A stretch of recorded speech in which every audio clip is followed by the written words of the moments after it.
indebtedness to your brother. Never forget the indebtedness to your brother and the value of your brother. Call forth in everyone only the remembrance of God and of the heaven that is in him. For where you would have your brother be, there will you think you are. Hear not his appeal to hell and littleness. So it doesn't matter what he's saying to you. Hear not his appeal for hell and littleness, but only his call for heaven and greatness. So this is what we're listening for. Forget not that his call is yours, and answer him with me. God's power is forever on the side of his host, for it protects only the peace in which he dwells. Lay not littleness before his holy altar, which rises above the stars and reaches even to heaven because of what is given it.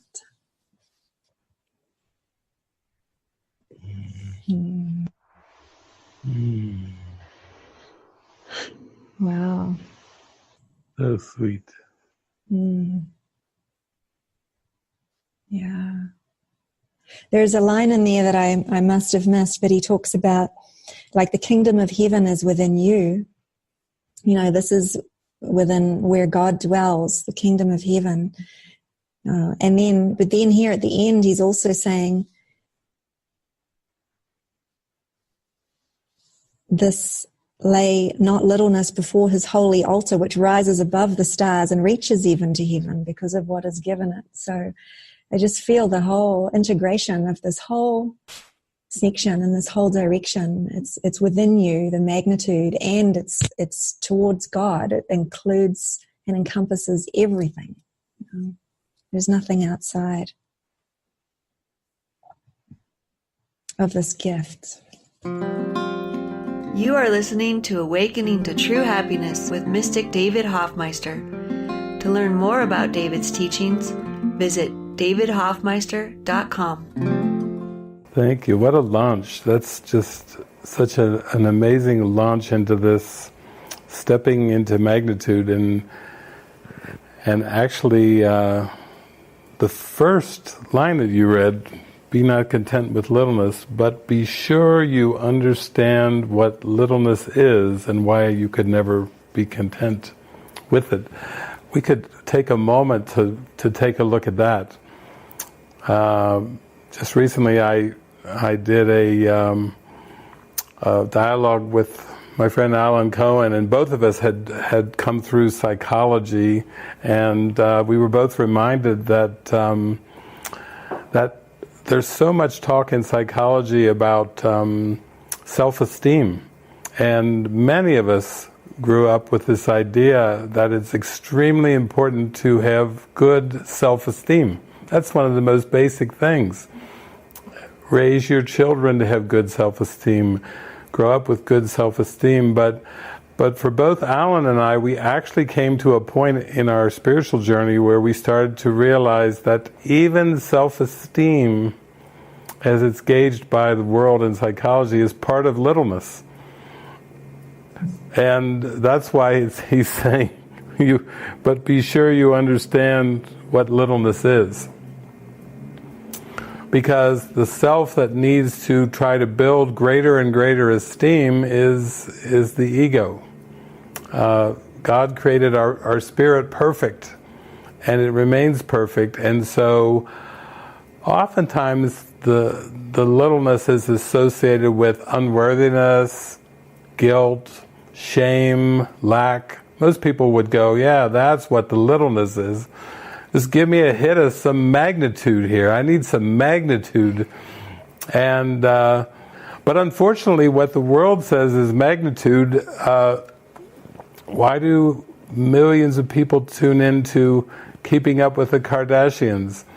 Because they equate magnitude with money, with beauty, with clothing, with being able to do whatever you want to do because you have the resources. And a lot of people are looking, saying, oh, give me some of that magnitude, but that's not magnitude, that's littleness as well. In sports, we oftentimes look up to our sports heroes, the ones that hit the most home runs, score the most points, the ones that are lifted up, the great soaring through the air, Michael Jordan soaring and slam dunk, the ones that are labeled the greatest of all time. In this world, that's what magnitude seems to be. But when Jesus is telling us it's our function that is our magnitude, we have to start to be ready to let go of all the things we've pursued. In fact, Kirsten was just reading that anything you strive for in this world, to try to get something from the world, that would include all ambitions for attaining, achieving, accumulating, building, growing, all those things where you're trying to strive for something in the world and try to get something of value from the world. Basically, Kirsten just was sharing that Jesus is saying that's the littleness. And so you can imagine, even for your parents, trying to say, Mom, Dad, no, all those things you wanted me to grow up to be and to strive for, that's littleness. There's something else that I am here for.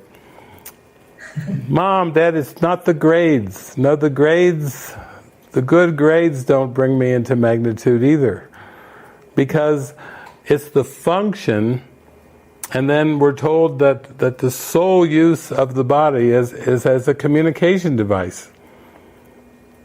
What? A communication device? What about bigger, better, faster, more?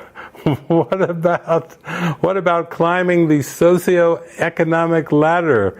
What about making something of myself? Carving my niche out and becoming something in the world? Littleness, littleness, littleness, littleness, and littleness across the board.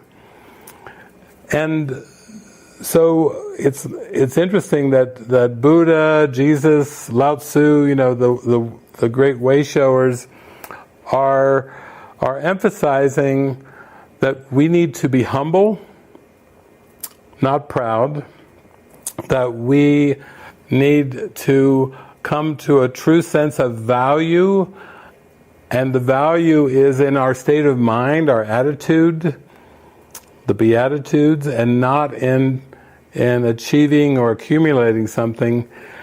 And then of all things to be told, don't strive. Wow. That goes against the Protestant work ethic. I was raised with strive, strive, strive, strive. And what we're being told is, in order to come into your magnitude, you have to relax. You have to be still. You have to align with the source and let that magnitude come from God through the Holy Spirit and into an awareness. And that will solve everything. It literally, magnitude is the answer. So it's very different when you give yourself over to open up to this magnitude. Stepping into magnitude would be stepping into a willingness to say, use me, Spirit. Use me for your glory. Use me for the glory of God. There was a guy, some of you probably know that song, Bill Withers. Remember that song? You just keep on using me until you use me up. Until you use me up. Until you use me, until you use the personality self up. Imagine running out of personality.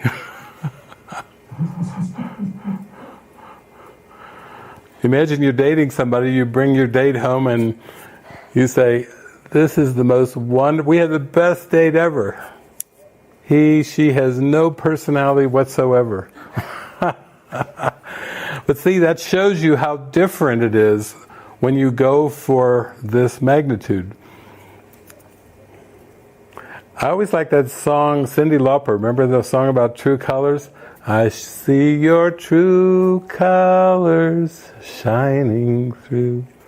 I see your true magnitude shining through. So don't be afraid to be used. We have to come around to this point of seeing that our magnitude comes from allowing our mind to expand, but not to expand in terms of the way the world sees it, in terms of the body attaining or becoming more skillful, more intelligent, more beautiful, all those things that the world would say are becoming better and better and better. Those are actually all part of this loop of littleness. And those actually hold us hostage to the ego. Because in this section it says, would you rather be host to God or hostage to the ego? That actually this wheel of self-improvement is part of the hostage. You have a hostage situation the more that you follow this pathway of trying to achieve something more. And self-improvement, which goes for being good in the world, is actually part of a defense against capital self-acceptance. Because the self that you believe needs to be improving was made by the ego, and it would love to have you use all your mind energy on trying to improve something that's just a mask that covers over your true Christ self. So this is really, you see how this goes against most all of our conditioning and programming, but actually this is kind of exciting, because when you give yourself over to this true purpose, this calling that you have from God, you are then opening up to your happiness, to your joy. And that's mentioned in here too, that your function and your magnitude is associated with joy. That's a clue. That's a clue. Isn't that wonderful? I'm just so thrilled. You are listening to Awakening to True Happiness with Mystic David Hoffmeister. To learn more about David Hoffmeister and the Living Miracles community, visit livingmiracles.org. Also check out The Movie Watcher's Guide to Enlightenment at mwge.org.